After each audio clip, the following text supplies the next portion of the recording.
So I know that many of you probably are familiar with HStat, given that I know folks in your class like Rebecca and some other folks are pretty involved in HStat. But for those who don't know, HStat is a Georgia-wide nonprofit that has presences at multiple campuses across Atlanta and actually across the state. That seeks to unite allied health professionals, graduate students, so med students, genetic counseling, MPH, you name it. So all those different types of students, unite them towards improving the health of all Georgians in a justice-focused mindset. And in doing so, and accomplishing that through advocacy, service, and education. And so a lot of what we do in kind of a normal year is have several legislative events down at the Georgia State Capitol. I think we kind of have the privilege of having that be really accessible to us being here in Atlanta. Obviously, this year is looking a little bit different. And so I think what our advocacy is going to look like this year is going to be a lot of virtual advocacy, but I think that many of us have learned that you can still be effective in the virtual environment. And also the bar to entry is a little bit lower because you can be just hop on a Zoom call.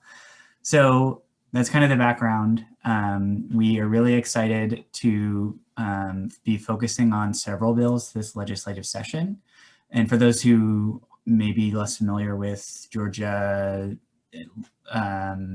legislative landscape and things like that, the legislative session here in Georgia runs from January until April or May kind of timeframe, depending on the number of legislative business days that they have and whether or not they have a recess or things like that.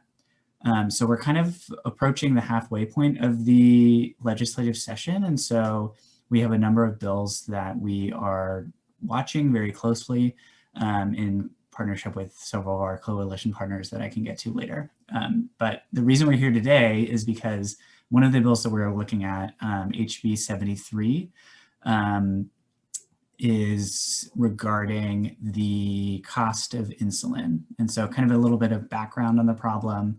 I have written here on this little policy brief that Alyssa and Jay and I think Rebecca Hong also contributed to, and they are superstars for contributing to it in like rapid turnaround time in the past few days. So as I'm sure many of you guys are learning in a lot of your classes, diabetes is an extremely prevalent issue nationwide and particularly here in Georgia, and many individuals, particularly of lower socioeconomic status, and many individuals who belong to racial and ethnic minorities often face a significant amount of disparities in their access to diabetes care. So for example, insulin and other diabetes medications that are often life-saving. And there are numerous complications from diabetes. It's not simply just a sugar problem that just, results in some of the more immediate things that we think of. There are long-term devastating complications related to uncontrolled diabetes, such as kidney failure, retinopathy, neuropathy resulting in ulceration of the limbs and can eventually lead to amputation. So because of that, diabetes control is a huge issue. However, insulin, despite being a life-saving drug based on like a human compound, has been soaring in terms of its cost in recent years. And so many states in reaction to this have controlled insulin by introducing a cap with their co-payments. And Georgia is not currently one of them. However, HB73, which is the bill we're talking about today, would introduce a cost-sharing cap that would cap the price of insulin at $50 for a 30-day supply of insulin. It would also reduce out-of-pocket costs for those with Medicaid and Peach Care for Kids, which is the children's pediatric version of Medicaid here in Georgia. And it would also it would also require other cost-saving measures for other sort of other medications here in Georgia in terms of insurance regulation. So I think we have kind of a whole policy brief. I'm not going to like read out the entire thing verbatim, but I think the bottom line is that insulin is a life-saving and essential medication that so many Georgians, particularly the most vulnerable here and throughout the state, need in order to survive and have healthy, productive lives. And many states across the country, both red and blue states, have capped the price of insulin. And I think Georgia can be a real leader in joining them.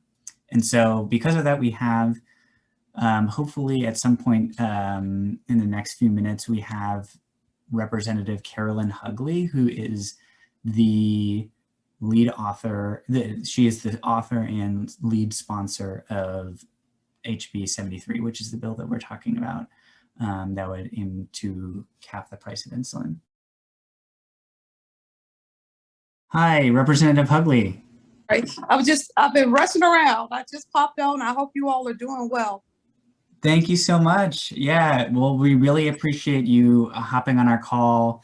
I know that it's a very busy time for you all down there at the Capitol, and so I hope that you're able to find some time to relax in between all your Zoom meetings throughout the day. Well, I don't know if that's going to be possible today, but sometimes we do get an opportunity to do a little bit of that.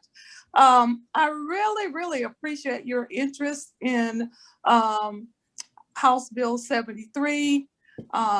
It was brought to me by some constituents who wanted us to take a look at what we could possibly do to reduce insulin costs.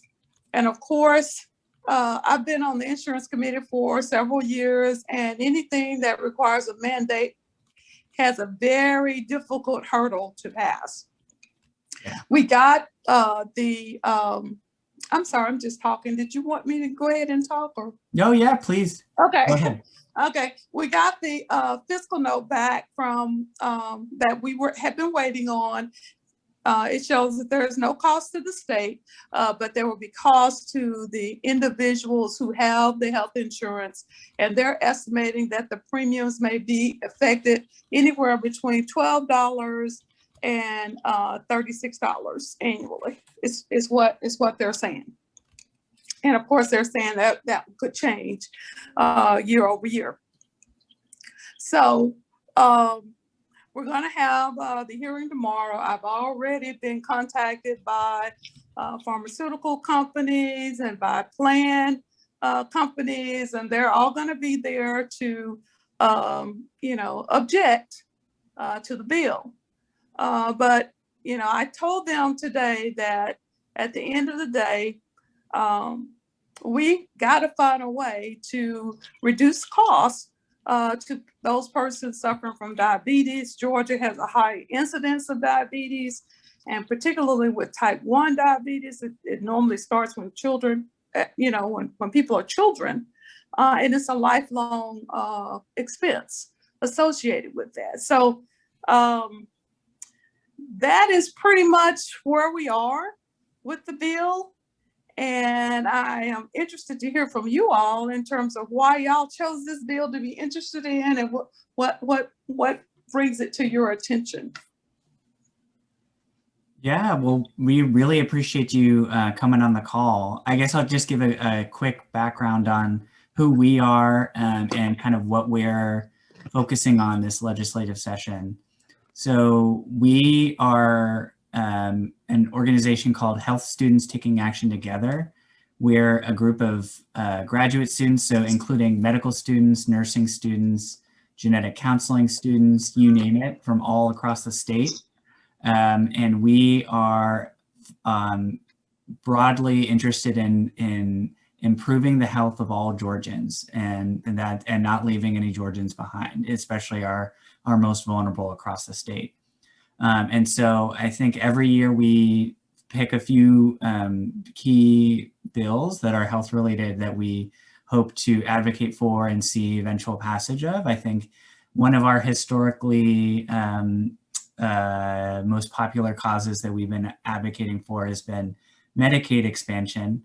However, this year I think we, wanted to focus on on bills that might be, I guess I'll say, maybe a little bit less politically divisive, because I think Medicaid expansion is something that it's probably a little bit harder to change some minds just given what party they're in and stuff like that. And so we were really interested in your bill because insulin costs and patients not being able to afford their insulin is something that we see every day in the hospitals and amongst the patients that we treat. A lot of us are students at Emory, either in the medical school program or in the genetic counseling program. And we see patients downtown at Grady that often have a lot of issues with affording their medication. So it's definitely an important issue. Now, let me ask you a medical question, because I'm not that familiar with diabetes patients and what they go through. If someone is on insulin, would they be on multiple insulin products at the same time, or no? That's a good question. It is usually common for folks to be on multiple insulin products because there are different versions of insulin. Your body, if you don't have diabetes, your body's able to make enough insulin to catch up with if you're having a piece of cake versus if you're having a salad, and your body's able to react to that. Whereas if you have diabetes, it's not able to respond appropriately. And so a lot of times folks with diabetes that are on insulin, they'll have what's a longer acting form of insulin that's able to kind of control their blood sugar throughout the day. And then they supplement that with a shorter acting insulin, whenever they have a meal with a lot of sugar or carbohydrates in it. And so they are usually on multiple insulin products. So okay, we were just meeting kind of right before you joined on the call, and we were talking about some questions that we might have for you so that we can be best suited to help support you in the eventual passage of the bill, and as we're fighting for that. So one of the key questions that we were thinking of is what you see as the barriers to the bill. You already kind of mentioned, some of the pharmaceutical companies that are already calling you and all of that, but what other barriers do you see? Well, more than anything else, the bill is a mandate. Mm-hmm. And for some members, that's a non-starter. Now, of course, we don't mind telling other people what to do. If we're talking local governments, we'll preempt them and tell them what to do. But insurance mandates normally will generate some pushback. And normally, anytime you tackle a bill of this nature, it's a multi-year process. It's not something that normally you can expect to go in and have a subcommittee hearing, and then it goes to the full committee and it starts moving. Because you're going to hear from a lot of different entities that have an interest in personally and as well as financially. So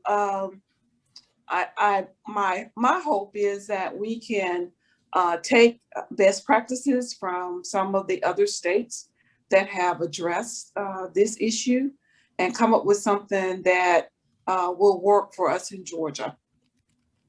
And of course, the first thing they're going to say is, Medicaid patients don't have to worry about this because, they're out, they don't have the out-of-pocket cost, and the state have employees or don't have to worry about this because their out-of-pocket costs are capped.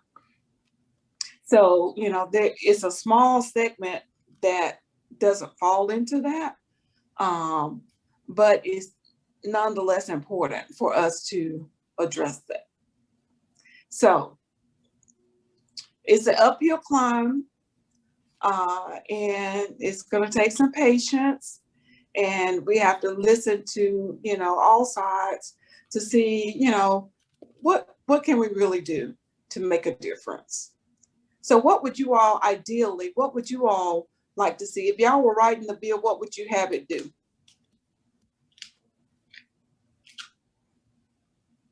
Yeah, that's a great question. I'll open it up to the rest of the folks on the call and see if you have any thoughts or other questions for Representative Hugley. I actually had a follow-up question. I unfortunately don't know a whole lot about drafting legislation and what is a bill that will actually pass. But I'm so grateful to have you on this call with us. And I we really appreciate your time. And I was curious if you could talk a little bit about the analysis a little bit more. You mentioned that those individuals with health insurance would be the ones that would be paying an increased cost. And so is it just those with private insurance then that would be paying the increased cost, and those with Medicare, Medicaid, and Peach Care would be having the reduced co-payments? And well, yeah, go ahead. I'm sorry. Medicare and Peach Care and state health benefit plans, they're already covered in terms of some cost restrictions for what they have to pay out of pocket. And then, there are some health plans that are regulated by the federal government, and then there are plans that are regulated by the state. We can only deal with those health plans that are regulated by the state insurance commissioner's office. So it's a small segment of the population. Anytime we do anything in healthcare, it's for that small segment of the population that the insurance commissioner's office regulates. And I have not heard from the insurance commissioner's office in terms of their thoughts, but we can expect them to weigh in on the proposition as well. So as healthcare providers, it will be helpful to me for you all to tell me more about what happens, or what does a patient do when they can't afford their insulin. What happens to them, and what do you all see in your interaction with patients? Yeah, absolutely. Does anyone have any patient stories that stands out to them to share? I can think of a couple. Jay? Oh, I don't necessarily have a patient story, but I do want to mention that just based on some of the studies that we've seen, about 1 out of 4 patients that, due to these price increases, unfortunately do have to ration their insulin, and that can definitely affect just the ability to control their glucose levels. And yeah. So why does Georgia have a higher incidence of diabetes? Why are we, what is there about Georgia that makes us higher than other places? That's $1 million question. I think it has to do with a lot of things, and other folks are welcome to chip in as well. I think one big factor has to do primarily with the fact that throughout the South, we see higher rates of diabetes, hypertension, things of that nature among those in rural areas, among those with lower socioeconomic status, and also among those that are Black or Hispanic Latino. And so Georgia's got a huge population of all three of those, especially in kind of central and South Georgia. And I think that unfortunately it leads, diabetes and along with hypertension is one of those conditions where if you don't start treating it early, it can escalate and get slowly grow out of control. And so delayed care exacerbates it. Exactly. And if you delay care and you start rationing your insulin, then eventually you have nerve damage, you have damage to your eyes, When you get bad enough nerve damage, you can get ulcers on your feet, on your toes, and not necessarily know that they're there. And so if it gets bad enough, they can get infected, and then it can lead to amputation and other things like that. So it's really a cascading effect. I see. I see. So, well, then why would they not just go ahead and pay for the insulin to avoid the other issues that would happen without it? Does anyone Can't else? answer that, huh? Well, I don't want to monopolize the conversation. Does anyone else have any other thoughts, any response to that? Wait, sorry, did you ask why they wouldn't just pay for the insulin? Why it seems like it would be more economical for the insurance companies to pay for the insulin rather than allowing people to find themselves in a situation where they would skip their doses, thereby creating even more problems that will cost even more to address. I would agree with you. Yeah, you are right about that. There is some research out there showing that bringing diabetes under control can save a lot of money per patient. It'll save a lot of money, but it'll also save on the quality of life of the patients as well. Correct. Yeah. And the longer the patients have, a higher quality of life, I think a argument that might be appealing to some of your more fiscally conservative colleagues might be you're saving money, and then, someone that's got a higher quality of life is probably able to work and, be a productive citizen and things like that. And so, if they've got an amputation, they're probably not, generating income and things like that and contributing Right. as much. I had a question really quickly, Representative Hugley. I was curious in your conversations with, these pharmaceutical companies have, or even in analyses, how much money do the pharmaceutical companies stand to lose if a bill like this passes? Do you have any estimates on that, or has that come up in conversation? They have not given me any estimates in terms of what it's going to cost to them. What they talk about is the fact that they have programs already in place to kind of help people with their insulin, and they cite some things like that what they're already doing and the programs that they have in place.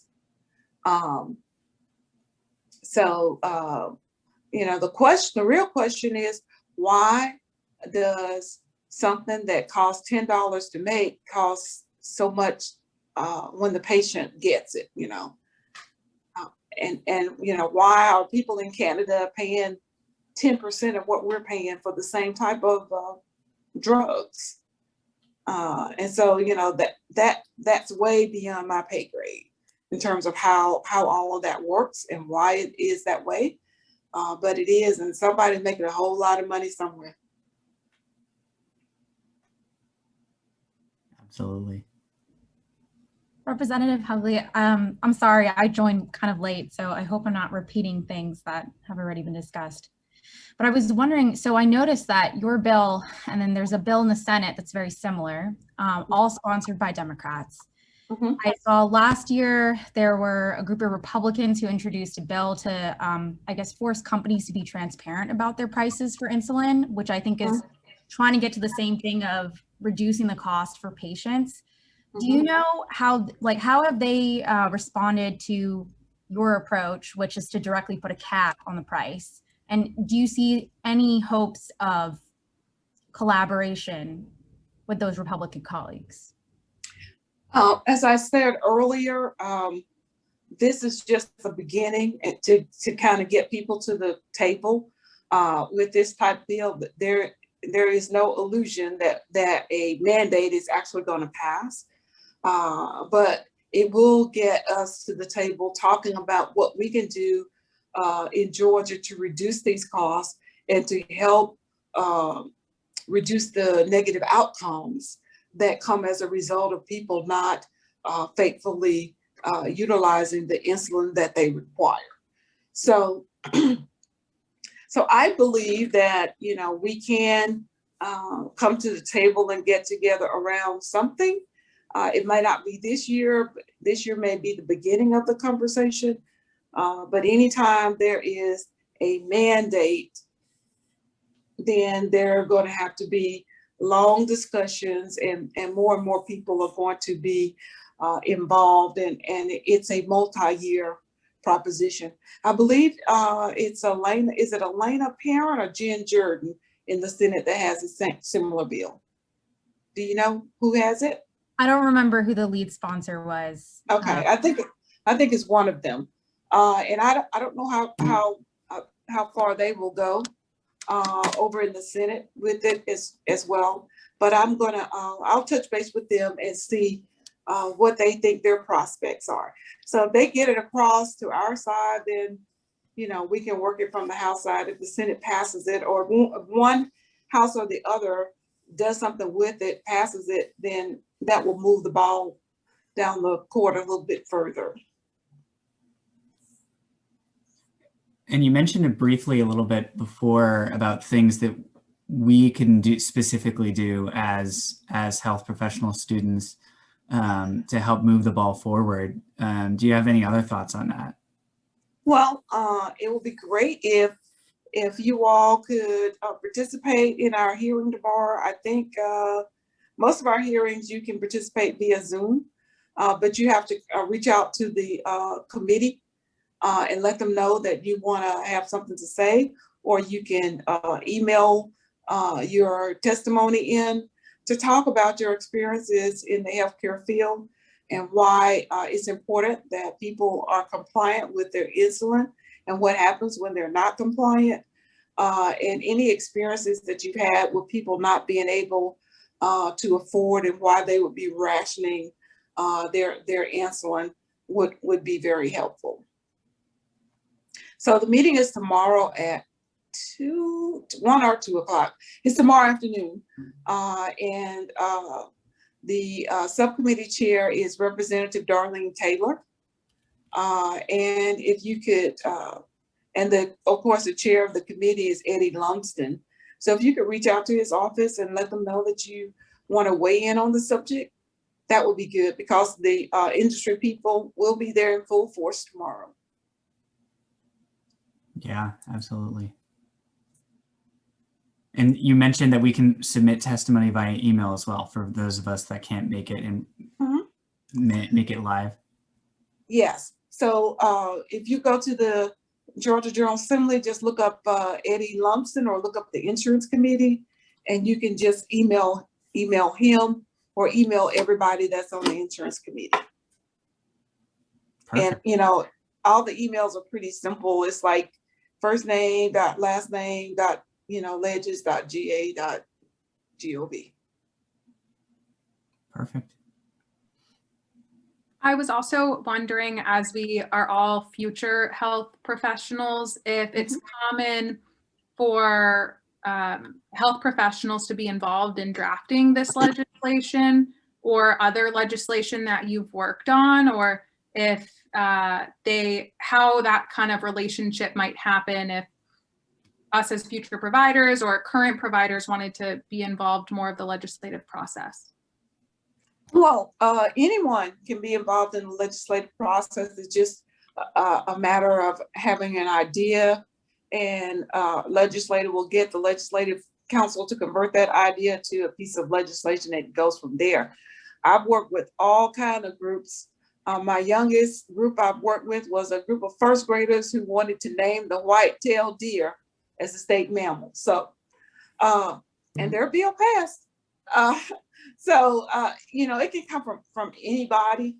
So there's no restriction. It's just a matter of working with a legislator that can put forth your idea or your proposal. So as you all look at this and think about this, if you all think there's a better way for us to do it, we can just substitute the whole bill and just do a rewrite and make it be something totally different. So, and of course, I'm open to that, because at the end of the day, we want people who need insulin to be able to access it. to improve their quality of life. So if you, as you all look at the bill, as you think about it, if you think there's another way of doing it, or you think it's something that might be more meaningful, just let me know, and we will adjust it accordingly. Perfect. I really appreciate your willingness to collaborate with us on this, and keep in mind that at the end of the day, it's about helping people and about helping the patients get the insulin they need. Right. Any other last minute questions? I know I just want to be considerate of your time. Anyone else have any other questions for Representative Hugley?